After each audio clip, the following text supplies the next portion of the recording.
अस्सलाम वालेकुम दोस्तों, मैं ਤੁਹਾਡਾ ਮੇਜ਼ਬਾਨ ਮੁਹੰਮਦ ਸਾਜਿਦ ਵਿਰਕ। ਤੁਸੀਂ ਵੇਖ ਰਹੇ ਜੇ YouTube ਚੈਨਲ ਮੇਰਾ ਸਾਈਵਾਲ ਟੀਵੀ। ਜਿਵੇਂ ਕਿ ਜਨਾਬ ਮੈਂ ਵੀਰਾਂ ਵਾਸਤੇ ਰੋਜ਼ ਕੋਸ਼ਿਸ਼ ਕਰਦਾ ਹਾਂ ਇੱਕ ਅੱਛੀ और बेहतरीन वीडियो ਲੈ ਕੇ ਹਾਜ਼ਰ ਹੋਵਾਂ। ਇਸੇ ਤਰ੍ਹਾਂ ਜਨਾਬ ਰੋਜ਼ ਨਿਸਬਤ ਅੱਜ ਫਿਰ ਜਨਾਬ ਦੋਸਤਾਂ ਵਾਸਤੇ 3 ਜਾਨਵਰਾਂ ਦੀ ਵੀਡੀਓ ਲੈ ਕੇ ਹਾਜ਼ਰ ਹੋਏ ਹਾਂ। ਉਮੀਦ ਕਰਾਂਗੇ ਹਰ ਰੋਜ਼ ਦੀ ਤਰ੍ਹਾਂ ਤੁਹਾਨੂੰ ਸਾਡੀ ਅੱਜ ਵਾਲੀ ਵੀਡੀਓ ਵੀ ਪਸੰਦ ਆਏ। ਇਸ ਤੋਂ ਪਹਿਲੇ ਜਨਾਬ ਤੁਹਾਨੂੰ ਜਾਣਨ ਦੀ ਕਰੇਗੀ ਤਸੱਲੀ, ਸਭ ਤੋਂ ਪਹਿਲੇ ਸਾਡੇ ਚੈਨਲ ਨੂੰ ਕਰਨਾ ਸਬਸਕ੍ਰਾਈਬ ਤੇ ਬੈਲ ਆਈਕਨ ਤੇ ਕਲਿੱਕ ਕਰਨਾ ਹੈ। ਇੱਕ ਅੱਛੀ और बेहतरीन ਵੀਡੀਓ ਦਾ ਨੋਟੀਫਿਕੇਸ਼ਨ जनाब दोस्तों वीर बेलियां सजना के भरावां मिलता रहे। लो जी जानवर नंबर 1 जनाब वीर दोस्तों बेलियां सजना के जनाब भरावां के सामने सब तो पहले जनाब दोस्तों वीर ने जानवर की ओरिजिनल हाइट चेक कर लेनी माशाल्लाह पूरी हाइट ते जनाब पूरी लाम पहला वारा वैन डिलीवर किया मूँह च दोंदी पिछे बच्चा खूबसूरत लबासवाना दी मालिक थन रुक रुकदा ते जनाब पावर वाला है चेक करो माशाल्लाह ते छड़ी मकार नूं सो जान देना कबूतरी वर्गी वैड माशाल्लाह।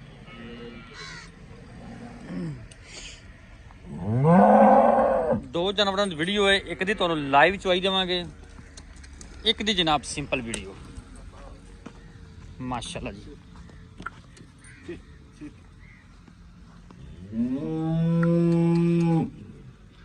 बड़ा जनाब वड्डा जानवर पहलन होके ते जनाब मूँह च दोंदी होके इन्ना जनाब लिबास वाने ते ना बैठा थण बड़ा जनाब कमाल दा जानवर रंग डब्बा पिछे जनाब इहदे वच्छा जे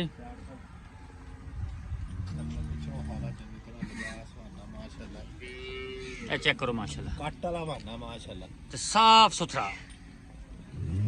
ना कोई भाल ना कोई गल ना कोई बात बहुत जनाब बरीक जानवर माशाल्लाह थान माशाल्लाह पहलन होके रोक रोक दा लई करती ये जे जनाब जानवर नंबर 1 जानवर नंबर 2 जनाब छड़ी नवकाश जर्सी ते जनाब चोलस्तानी क्रॉस बड़ा जनाब कमाल का जानवर वारा दूजा डिलीवरी किया पिछे जनाब इहदे वच्छा जी थब्बियां ते जनाब लबासवाने वैड नूं थान बड़ा ही पावर वाला ते जनाब रुक रुकदा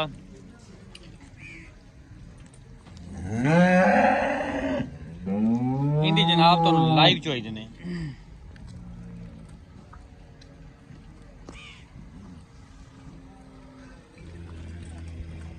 यह जनाब इहदा वच्छा जी हूँ तो जनाब चुआई विखानी छड़ो बच्चा लाओ कि देर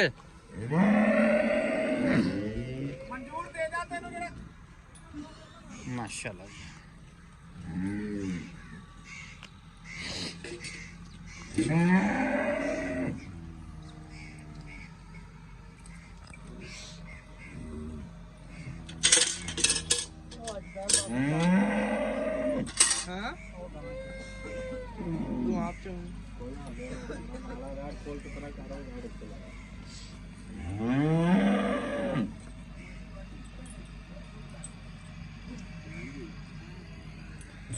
बाहर बुखार ही बुखार चढ़ गया बंदे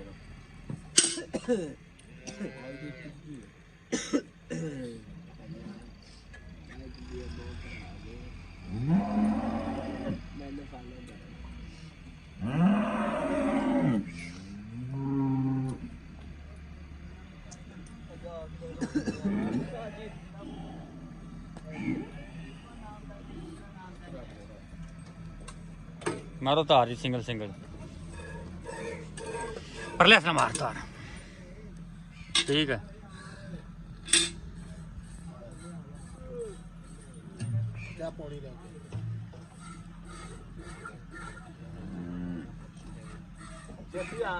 ठीक है जी चूहा माशाल्लाह सुथरा ते सोहना ते मोटा चूहा करमाली दा चेक करो माशाल्लाह जी चुआइयां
माशाल्लाह जी बाल्टी नंबर 1 फिल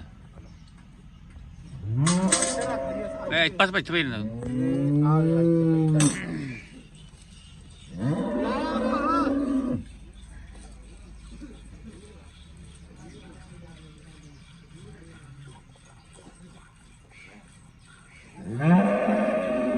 यार बंदे ही बेवकूफ है, कोई मक्के लगे हुए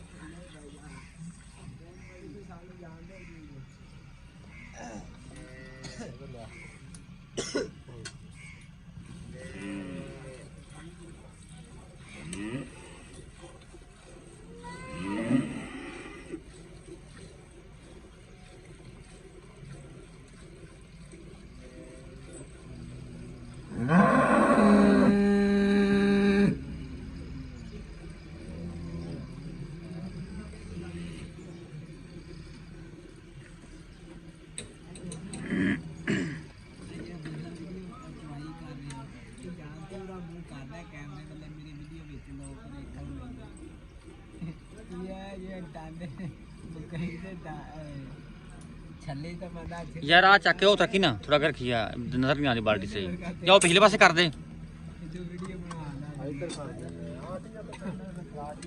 फिर दूर होगी थोड़ा यहीं कर या इथे अगे कर दे इथे रख दे बस चल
बाल्टी नंबर 2 माशाल्लाह चलो जी करो मैयर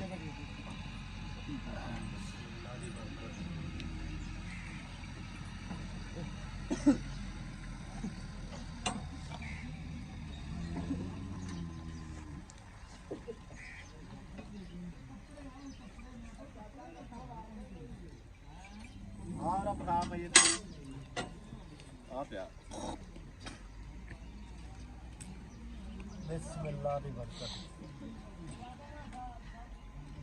एक जी दो जी माशाल्लाह जी तीन जी चार जी आप आ दो जी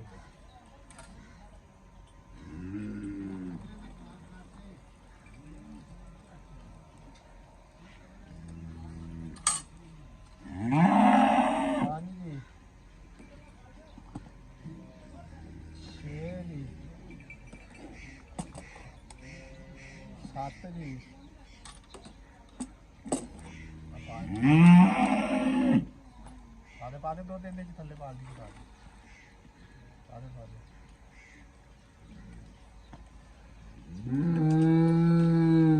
8 जी 9 जी 10 जी 11 जी बस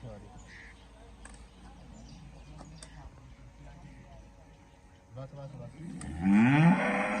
12 जी 12 ही है जी 12 ही ला दो पौने 13 पौने 13 ਆ ਚੁੱਕ ਜਾ 12 ਹੀ ਕਾਊਂਟ ਕਰਾਂਗੇ ਗਰਮ ਮੇਜਰ ਕੀਤਾ ਬੱਚੇ ਨੂੰ ਦੁੱਧ ਛੱਡਿਆ ਬੱਚਾ ਜਨਾਬ ਦੁੱਧ ਚੁੰਗਦਾ ਪਿਆ ਖੁੱਲਾ ਦੁੱਧ ਛੱਡਿਆ ਵੀ ਨਹੀਂ ਕੋਈ ਗੱਲਾਂ ਬਾਤਾਂ ਉਹਨਾਂ ਦੇ ਥੱਲੇ ਵਹਾ ਲਓ ਜਦੋਂ ਜਦੋਂ ਚੋਣ ਤੋਂ ਪਹਿਲਾਂ ਕੀ ਸੀ ਤਾਂ ਹੋ ਜੀ ਇਹ ਚ ਸਭ ਕਿੰਨੇ ਦਿਨਾਂ ਦੀ ਸੂਈ ਹੈ ਆ ਦੇਖੋ ਆ ਬੱਚੇ ਦਾ ਨਾੜਵਾ ਨਾਲ ਆ ਜੀ ਤੀਸਰਾ ਦੇਣਾ ਸੂਈ ਤੀਸਰਾ ਦਿਨ ਸੂਈ ਨੂੰ ਹੈ ਹਾਂਜੀ ਤੀਸਰਾ ਦੇਣਾ ਸੂਈ ਨੂੰ। ਵਾਰਾ ਦੂਜਾ ਦੂਸਰਾ ਵਾਰਾ ਜੀ ਜੈਨਮੈਨ ਜਨਮਨ ਸ਼ਰਤ ਜਾ ਪਿੱਛੇ ਬੱਚਾ ਪਿੱਛੇ ਬੱਚਾ ਜੀ ਦੁੱਧ ਇਸ ਟਾਈਮ ਹੋਇਆ ਪੌਣੇ 13 ਆਪਾਂ 12 ਕਾਊਂਟ ਕੀਤਾ ਹਾਂਜੀ ਕਿੰਨੇ ਦੁੱਧ ਦੀ ਆਪਣੀ ਗਾਰੰਟੀ ਹੈ ਆਪਾਂ ਚੋਰ ਸਾਹਿਬ ਕੋਈ 2 ਟਾਈਮ ਚੋਈ ਜਾਵੇ 3 ਟਾਈਮ ਚੋਈ ਜਾਵੇ ਕੋਈ ਕਿਸੇ ਕਿਸਮ ਦਾ ਕੋਈ ਗੱਲ ਨਹੀਂ ਹੂੰ ਠੀਕ ਹੋ ਗਿਆ ਠੰਡਾ ਦੁੱਧ ਮਈਆਂ ਵਾਲਾ 20 ਕਿਲੋ ਗਾਣਾ ਆਪਣੀ ਕੋ ਦੁੱਧ ਚਵਾ ਕੇ ਦੇ 20 ਕਿਲੋ ਤਸੱਲੀ ਵਾਲਾ ਗਾਰੰਟੀ ਵਾਲਾ ਕੀ ਗੱਲ ਬਾਤ ਨਹੀਂ ਪੱਕੀ ਟੱਕੀ ਜੀ ਪੱਕੇ ਜਾਂ ਪੈਸੇ ਸਾਇਦ ਭਾਈ ਜਿਹੜੇ ਪੱਕੇ ਜਾਂ ਪੈਸੇ ਆ ਨਾ ਕੋਈ 6 ਲੱਖ ਨਹੀਂ ਕੋਈ 6.5 ਲੱਖ ਨਹੀਂ ਪੱਕੇ ਜਾਂ ਪੈਸੇ ਜਿਹੜਾ 5.5 ਲੱਖ ਰੁਪਈਆ ਵੈਟ ਦਾ ਲੈਣਾ ਯੈਸ ਔਰ no 5.5 lakh yes no yes no ਜੀ ਜਾਨਵਰ ਨੰਬਰ 1 ਪਹਿਲਣ ਹਾਂਜੀ ਪਹਿਲਾ ਵੈਟ ਕਿੰਨੇ ਦਿਨਾਂ ਦੀ ਸੂਈ ਹੈ ਇਹਨੂੰ ਅੱਜ ਆਏ ਤੀਸਰਾ ਦਿਨ ਚੌਥਾ ਦਿਨ ਸੂਈ ਤੀਸਰਾ ਚੌਥਾ ਦਿਨ ਸੂਈ ਨੂੰ ਹਾਂਜੀ ਪਹਿਲਾ ਵੈਟ ਰੋਗ ਰੋਗ ਦਾ ਥਣ ਮਾਸ਼ਾਅੱਲਾ ਚੱਕ ਕਿੰਨਾ ਕੁ ਬੋਲਾ ਕਰਦੀ ਵੀ ਇਸ ਟਾਈਮ ਕਰੰਟ 18 ਤੋਂ 20 ਕਿਲੋ ਚਵਾ ਕੇ ਦੇਾਂਗੇ ਦੇਖੋ 18 ਤੋਂ 20 ਗਾਰੰਟੀ ਵਾਲਾ ਗਰੰਟੀ ਵਾਲਾ ਜੀ ਵਾਅਦੇ ਘੱਟ ਦੀ ਜ਼ਿੰਮੇਵਾਰੀ ਪੂਰੀ ਦੀ ਜ਼ਿੰਮੇਵਾਰੀ ਜੀ ਪਿੱਛੇ ਬੱਚਾ ਪਿੱਛੇ ਬੱਚਾ ਤੇ ਕੀ ਮੁੱਲ ਇਹਦਾ ਇਹਦਾ ਮੁੱਲ ਕਈ ਸਾਇਦ ਦੋ ਦਾ 5.5 ਲੱਖ ਰੁਪਏ 5.5 ਐਵੇਂ ਕਿਆ ਮੁੱਲ ਕਰਨੇ ਇੱਥੇ ਆਨ ਇੱਥੇ ਬੈਠ ਤਾਂ ਕਰਨੇ 6 ਲੱਖ 20 ਹਜ਼ਾਰ 30 ਹਜ਼ਾਰ ਮੁੱਲ ਕਰੀ 5.5 ਲੱਖ ਇਹਦਾ 5.5 ਲੱਖ ਇਹਦਾ 5.5 ਲੱਖ ਹੀ ਇਹਦਾ ਬੈਠ ਇਹ ਬਣ ਗਿਆ 11 ਲੱਖ 11 ਲੱਖ। ਜੋੜਾ ਹੀ ਕੋਈ ਲਵੇ ਤੇ ਕੀ ਮੁਹੱਬਤ ਹੋਵੇਗੀ ਜੋੜੇ ਜੋੜਾ ਚ ਜੇ ਕੋਈ ਭਰਾ ਲਵੇ ਨਾ ਕੋਈ 5 ਨਾ 10 ਜੇ ਜੋੜਾ ਕੋਈ ਭਰਾ ਲਵੇ ਤੇ ਆਪਾਂ 10 ਲੱਖ ਤੇ 60 ਹਜ਼ਾਰ ਦਾ ਜੋੜਾ ਦੇ ਦਾਂਗੇ 10 ਲੱਖ 60 ਹਜ਼ਾਰ ਦਾ ਜੋੜਾ ਕਿ ਲਵੇ ਦਾ ਜੋੜਾ ਦੇ ਦਾਂਗੇ ਜੇ ਕਿਸੇ ਭਰਾ ਨੂੰ ਚੰਗਾ ਲੱਗੇ ਕੋਈ 12 ਦਾ ਨੰਬਰ ਬੋਲ ਆਪਦਾ ਨੰਬਰ 0347 18 54 733 ਠੀਕ ਹੈ ਜੀ ਲੋਕੇਸ਼ਨ ਪਾਕਪਤ ਨਿਜ਼ਾਮ ਦੇ ਨਾਲ ਖੜੇ ਨੇ ਡਿਸਪਲੇ ਤੇ ਨੰਬਰ ਆਪਦਾ ਚੱਲਦਾ ਪਿਆ ਜਿਸ ਨਾਲ ਵੀ ਦੋਸਤ ਨੂੰ ਸਮਝ ਆਉਂਦਾ ਕਰ ਸਕਦੇ ਨੇ